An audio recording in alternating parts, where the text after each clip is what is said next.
As America gets ready for a new administration studded with aggressive climate change deniers, the 29th session of the Conference of the Parties to the United Nations Framework Convention on Climate Change, or COP29, has just heard its incoming president, Mukhtar Babayev, lay out a profoundly worrisome threat of rising global temperatures.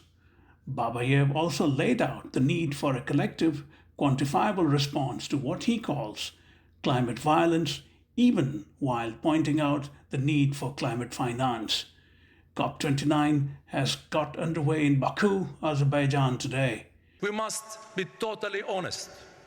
The UN Environmental Programme shows that current policies are leading us to 3 degrees of warming. These temperatures would be catastrophic for billions. They would threaten the existence of communities' representatives in this room. Colleagues, we are on the road to ruin. But these are not the future problems. Climate change is already here. From flooded homes in Spain to forest fires in Australia, from rising oceans in the Pacific to barren plains in East Africa. Whether you see them or not, people are suffering in the shadows.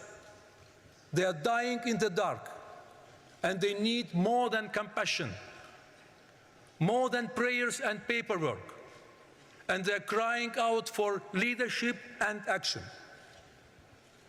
COP29 is an unmissable moment to chart a new path forward for everyone. The re-election of President Donald Trump, who has called climate change a hoax, is expected to loom over the conference where the victims of this growing climate violence have come together yet again to rescue the planet from an existential and extinction-level catastrophe.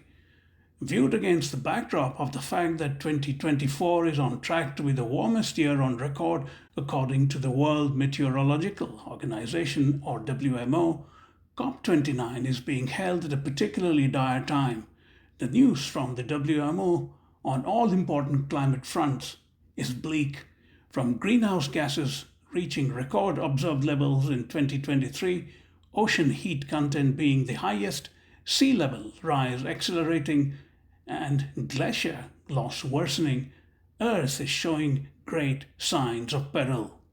At a time like this, the return of derisive climate skeptics in the White House, in charge of a country contributing the highest amounts of greenhouse gases, is making many at COP29 anxious.